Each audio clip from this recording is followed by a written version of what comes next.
The cost of housing increased dramatically through the pandemic. Politicians of all stripes are proposing a wide variety of remedies to the problem, but the most common one seems to be build more houses. Ontario's Housing Affordability Task Force and the main Ontario political parties all seem to agree we need 1.5 million net new homes by 2031. We're going to get into how they came up with that number, whether we can actually build that many, and why this topic matters to business in today's Eastern Ontario Business Journal podcast.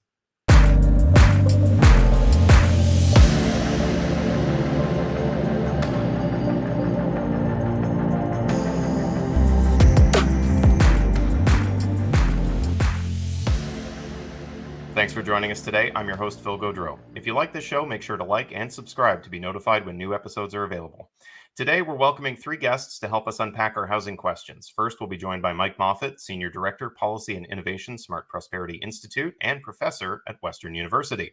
Mike's the lead author of a recently released report with a very straightforward title, Ontario's Need for 1.5 Million More Homes. Check the show notes for the link to that one if you haven't read it yet. Of course, acknowledging the need is only the beginning. We've actually got to build the homes. So we're going to talk to Ian Arthur, CEO of Nidus 3D, a company that is 3D printing homes in Eastern Ontario. Ian's also the former MPP, Kingston and the Islands. Lastly, we'll take the temperature of industry with Andy Cockburn, president of the Lanark-Leeds Homebuilders Association and a carpenter. I'm going to get Andy's take on whether his region is ready for 14,000 more homes. But first up, we've got Mike Moffatt. Hi, Mike. Hello. How are you today? I'm doing well. The sun is shining. Life is good. So there's a few competing estimates about the number of houses needed in Ontario, and I think your report was designed to help break down some of those differences. So could you tell us a bit about how these estimates are created and where the differences occur? Well, I think part of the problem is we actually don't know much of the time how these estimates are created. So, as you mentioned in the beginning, the Ontario Housing Task Force came up with this 1.5 million number, which essentially came out of nowhere. And despite no indication of where this came from, it was adopted not just by the provincial government, but by all opposition parties as well. So we decided to test this and actually give some transparency and see, okay, does this number make sense?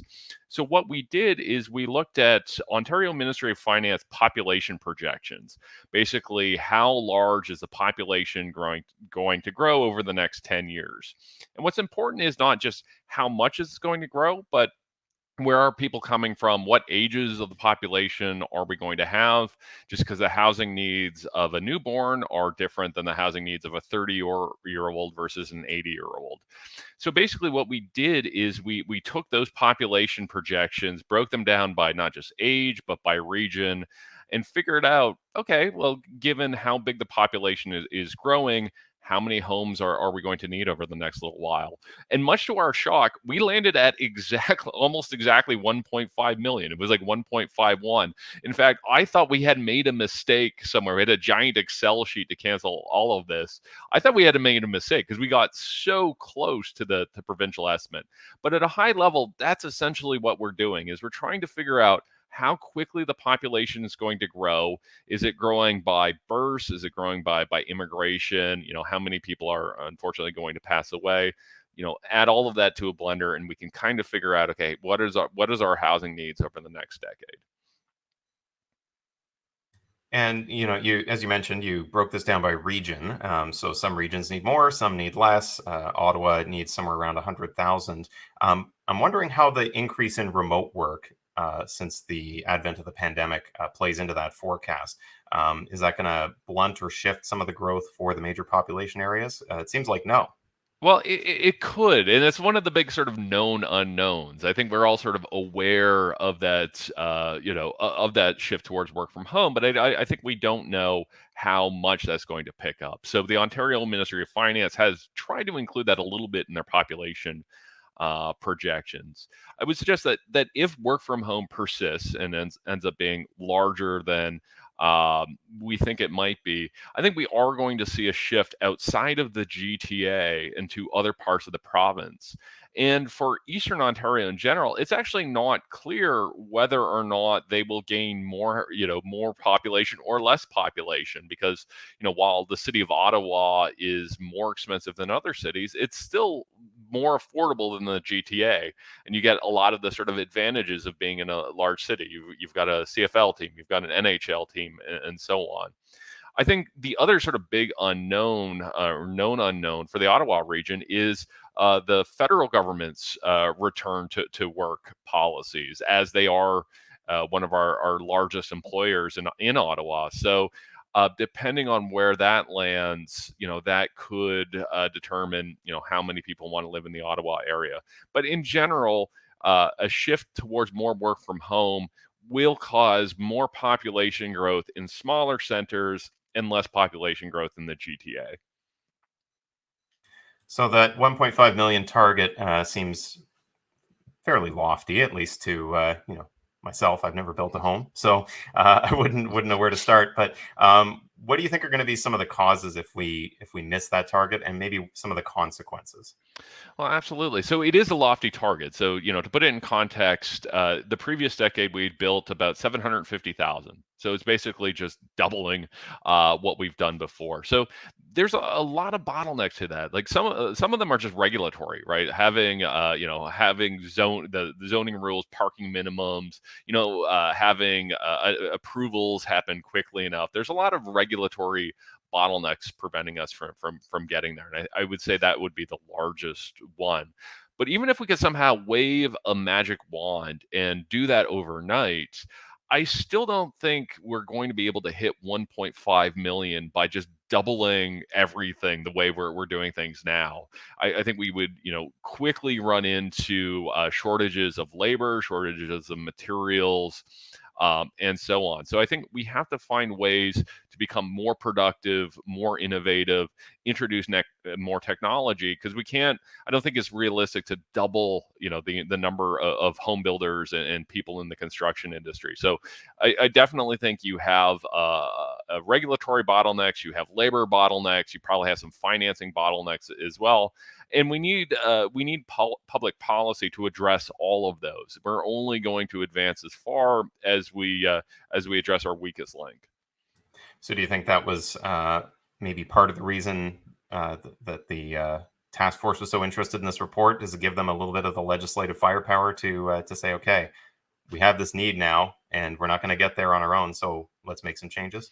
Yeah, absolutely. And there's a bit of an irony here, because I have to admit, when my co-authors and I started this report, we were almost trying to debunk the 1.5 million number. It actually seemed a little high to us. So we were hoping that we would get a lower number, saying, oh, yes, the situation is dire, but maybe, the task force is overestimating it. And turns out we ended up supporting the task force, or the task force's estimate. So absolutely, we've had a number of conversations with policymakers at all three levels, saying, yeah, you know what, this number is right. And I think one of the things that the provincial government can do is adopt many of the recommendations that the task force has made, like allowing duplexes and triplexes as of right, allowing for more density to be built along transit lines. That task force makes 55 recommendations, only a handful of which have been adopted by the provincial government. So there's a long way we can go, and the Ford government has a blueprint to at least help them get there. Doesn't address everything like those labor shortages, but it's at least a start.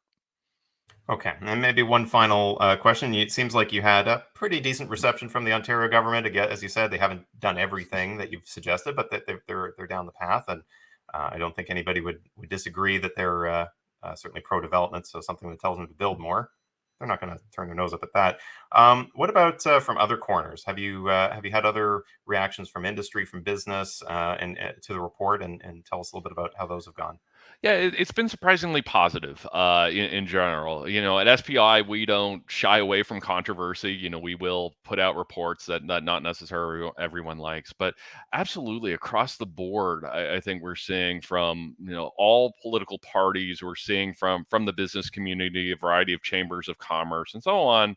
Thanking us for the report, and in particular, the sort of regional breakdown, so that we've taken that 1.5 million number and said, okay, here's what it means for Ottawa or Essex County or Middlesex County, or so on. So the reception has been incredibly positive, and I think the business community in particular has been positive towards it because they're worried about labor shortages. They're worried that if we're not able to build enough housing in the communities in which they operate, they're not going to be able to attract and retain workers. So I think the business community is recognizing the linkages between regional economic development and their success and our ability to build enough homes for workers. All right, Mike Moffatt with the Smart Prosperity Institute. He also teaches at Western University. Thanks for joining us today. Oh, thank you for having me. Next up, we have Ian Arthur, CEO of Nidus 3D. They 3D print homes down in the Kingston and surrounding area, and I'm sure he'll have some updates on their plans for world domination in 3D printing. Ian is also the former MPP Kingston and the Islands. How are you today, Ian? I'm well. Thanks so much for having me. So I'm sure a lot of folks are curious. You know, we had a provincial election a few months ago. Why make the jump from politics to housing, and why 3D printed housing specifically? For me personally, it was time for something new. It was an honor of a lifetime to serve in the legislature, and I met incredible people and got to work with some absolutely brilliant minds. That's how I learned who Mike was, through his advocacy for people with autism, and it was amazing. But it was time to kind of be a bit smaller, I think, for a little while, be in Kingston, focus on family and that sort of thing, and try and do something that's a little more hands-on than what politics was. And that's really what led to starting Nidus 3D with my business partner, Hugh. We saw a need from two different angles. Me from a policy side, working on the issue of housing, and Hugh was a small developer and builder, and facing all of the obstacles that were just talked about in the construction sector. So maybe before we get into the specifics of 3D printing and some questions I have about that industry, tell us a little bit about your company. In particular, you got an exciting project on Wolf Island and a few others. So why don't you give us an update? Absolutely. So we founded Nidus about 2 years ago. We formed a partnership with a company out of Denmark called Cobot International. They're the ones who are providing us with the 3D printers, and we brought the technology to Canada to both distribute it to other builders who might be interested in this area, and to get buildings up ourselves and really show that this is a viable technology that can be deployed in Canada. So we started with a fantastic project. It was a partnership with Habitat for Humanity. It's almost finished. We're getting pretty close to a move-in date for families in Windsor, Ontario, or just outside of Windsor. And then we moved on to the project on Wolf Island, which you talked about, which is significant in its own right. It's the first multi-story 3D printed project in North America. Now we've finished that project, or at least finished the printing part of it, and we've moved on to our most recent one, which is a world first, and we're going to 3D print the first basement part of a building and then 2 stories on top of it anywhere in the world. Wow. And hey, Wolf Island couldn't think of a prettier location for that. So It's congratulations on absolutely those beautiful. projects. Yeah. Yeah. So for those who maybe they've heard of 3D printing, but they don't really know what it's about, could you tell us a little bit about how the technology differs from what we call stick and brick houses, and what impact does that have on the cost to actually build a house? Yeah, absolutely. So imagine, I think most folks probably now have seen examples of small polymer printers that some folks have in their garage or universities might have access to. And we kind of know what the idea of 3D printing is: the layering of materials on top of each other until it takes shape. What 3D construction printing is a way bigger version of that. So similar looking gantry system. It's kind of like a box, and we print inside the printable area in there. Inside of it, and our median though is concrete, and we're layering it in much bigger sort of strips or layers than you would do with plastic. And so layer by layer, we're able to work off of a concrete pad, and you'll see the walls of the house kind of move up out of the ground 40 mils at a time until you have a structure. Yeah, it's kind of cool. It's really great to watch initially, and then you realize it's doing the same thing a lot of times in a row, and you kind of move on.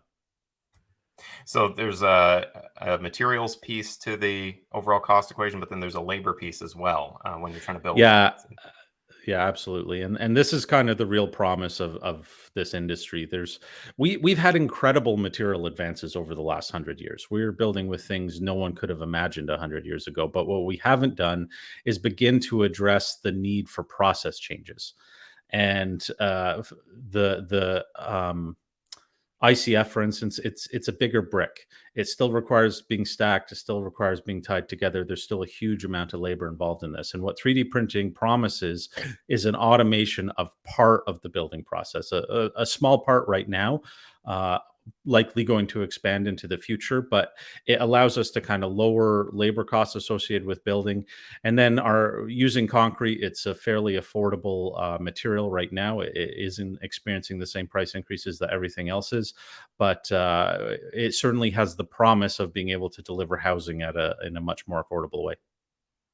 Mike earlier talked about some of the policy and regulatory barriers to getting more houses built. What is preventing more 3D printed houses from being built today? Honestly, right now, capacity. We are a startup. We're in our first year, and we certainly intend to scale this technology on in a massive way. To be honest, all across Canada, we'd like to see these machines because they are part of the solution. They are a small part of it. There's still a huge amount more that goes into building a house, but we need to start implementing these technologies now if we're going to have a hope of meeting that number, and not a very long time. I mean, we're talking 9 years there, with that report that Mike was talking about. Right. And so is 3D printing, you know, a large part, a small part to fixing that housing shortage? Is it going to be one of those things where it's smaller today, but over time it's going to take on more of the burden? What do you think? I certainly think so. And I think the scalability of it, the fact that it's automated, the fact that you can have remote support, it allows it to be deployed into communities that would be very hard to access otherwise, or very hard to bring in the skilled labor needed to meet the housing needs in those communities, or even in larger communities like the GTA. So we certainly see it taking a larger piece of the pie as time goes on. I also think it's a really unique opportunity to begin to layer innovations on top of each other. It provides a new way of thinking about how you build and a new way of interacting with those buildings. And we're very excited to see what other companies are able to do with this technology, and how they're able to build other parts that do have to interact with the structure and be able to do that in a new way. Awesome. So, if we put on your former hat for a moment, when you were the critic for small businesses, Yeah. could you talk about what you heard from businesses as it relates to housing and the impacts it was having on them with with recruitment, with retention, all those other kind of challenges?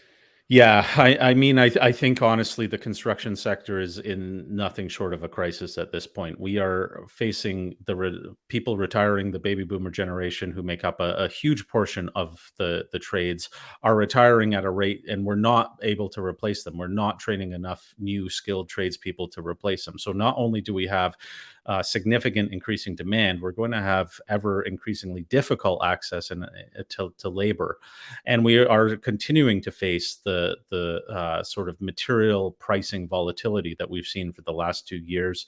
It probably will stabilize a little bit, but we don't know where it's going to stabilize, and again, that's going to drive costs up. So when I talk to builders and small businesses, it's the same thing. They do need more help getting through the municipal approval process. It is cumbersome. It is slow.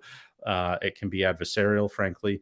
So that certainly needs to be tackled from a policy standpoint. But then we do need to begin to introduce technologies that are going to help solve some of these other issues. The price increases for labor, which are going to increase ever more as we have fewer skilled laborers, material increases, and just the lack of people to get these houses out of the ground. Excellent. Ian Arthur, CEO of Nidus 3D. Thanks for updating us on what your company's up to and this exciting new industry. Thanks for having me. We're now going to turn to Andy Cockburn, president of the Lanark-Leeds Homebuilders Association. Hi, Andy. Hello, hello. So, have you been seeing a lot of people move into your lovely part of the woods, by the way, for remote work and such? Or has there been sort of an exodus this summer as some offices start to go back to work? Somewhat. It's hard to tell, but certainly from the real estate perspective, over the last few years, and including in the pandemic, we see a lot of people moving out from larger centers out into smaller towns just because of the difference in house prices. Somebody who's moving from Toronto could sell their home and move into uh, the rural regions and buy a house for a quarter or a third of what they paid in Toronto. And um, from the standpoint of having remote workers in the county. I think that there's both in Lanark and Leeds Grenville that there's a push to uh, install fiber optic that's gone through in the last few years, and so both counties are well hooked up to supply that service for remote working. It's hard to tell though, just in this region in the summertime, our populations increase by double or triple just because of cottage country, but it's harder to tell because people are pretty far flung. Absolutely.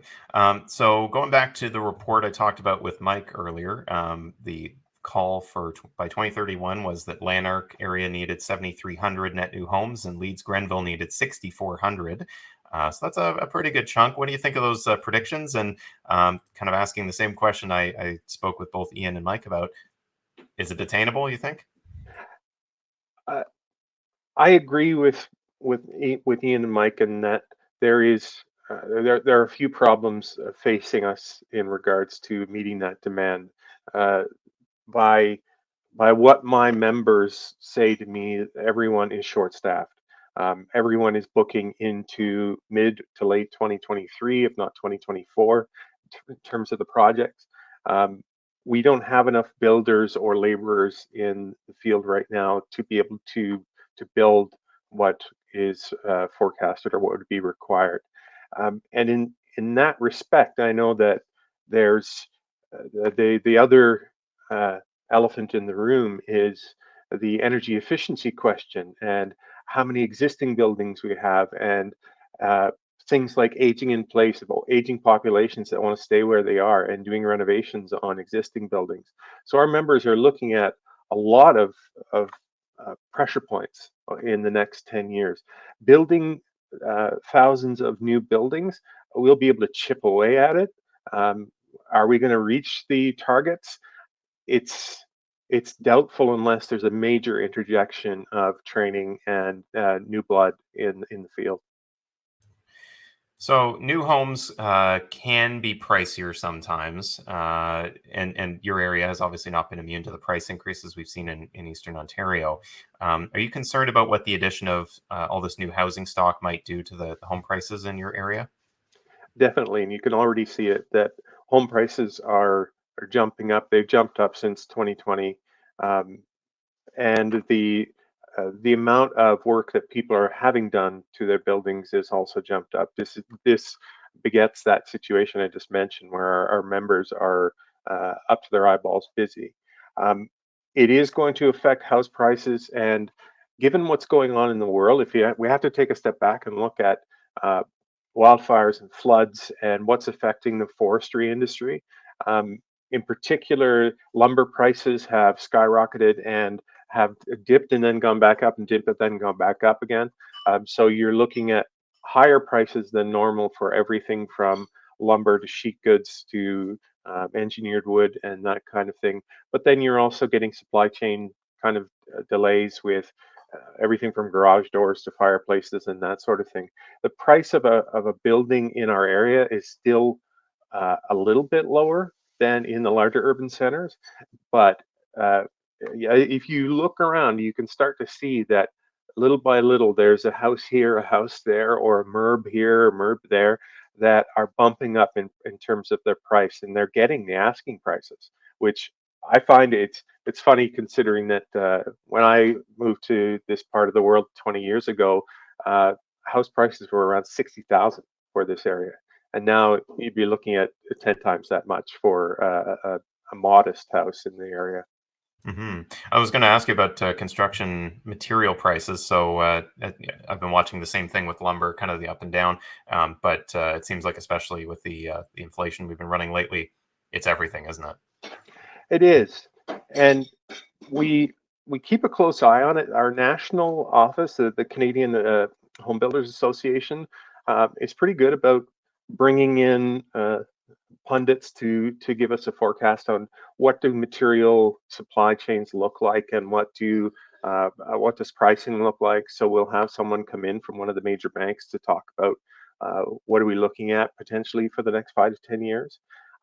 It's challenging in that uh, building a house, and most of the members that we serve are mom and pop that they've been doing this since they were kids, and their parents did it too. And so for them to be looking at the changing landscape of buildings and how material prices are, it's what's a good thing to see is that a lot of the more experienced builders that we have uh, read the writing on the wall a few years ago, and they loaded up their yards and their barns with lumber ahead of price jumps.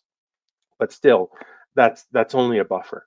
They can only do so much, and so we're all seeing the kind of price hikes and delays that would happen. For example, if we shut down a site because of COVID, thankfully that hasn't happened very much.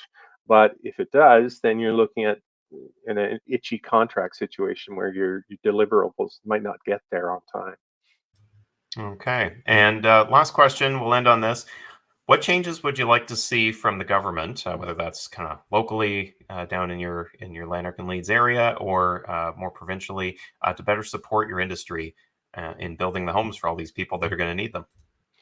Like Ian and Mike said, more support for training, more training programs for construction, for trades. Um, Also, blending in that idea of building science and energy efficiency into more programming, because that's that other looming piece that's coming up.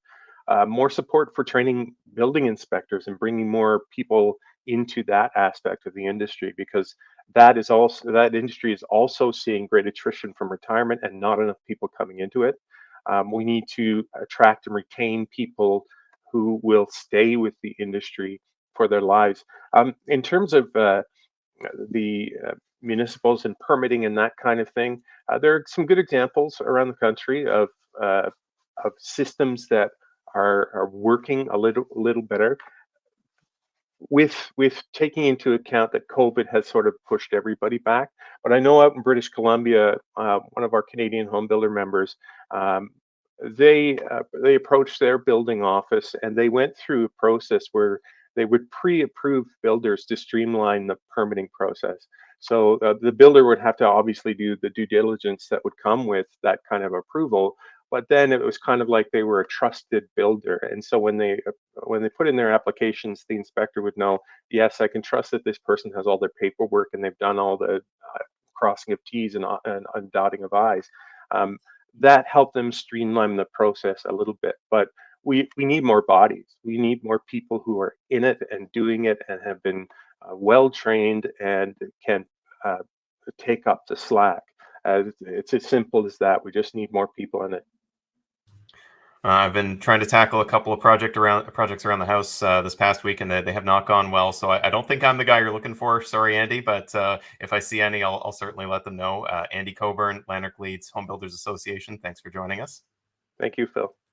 And my thanks also to Mike Moffatt from the Smart Prosperity Institute. Great guy to follow on Twitter, by the way. Check out that pink back to school jacket there. Very stylish. And as well as Ian Arthur with Nidus 3D. And of course, Andy Cockburn with the Lanark-Leeds Homebuilders Association for joining us today. Be sure to check out Ontario's need for 1.5 million more homes. Brand new report out this summer. Link will be in the show notes. The City of Cornwall. The County of Leeds-Grenville. County of Renfrew.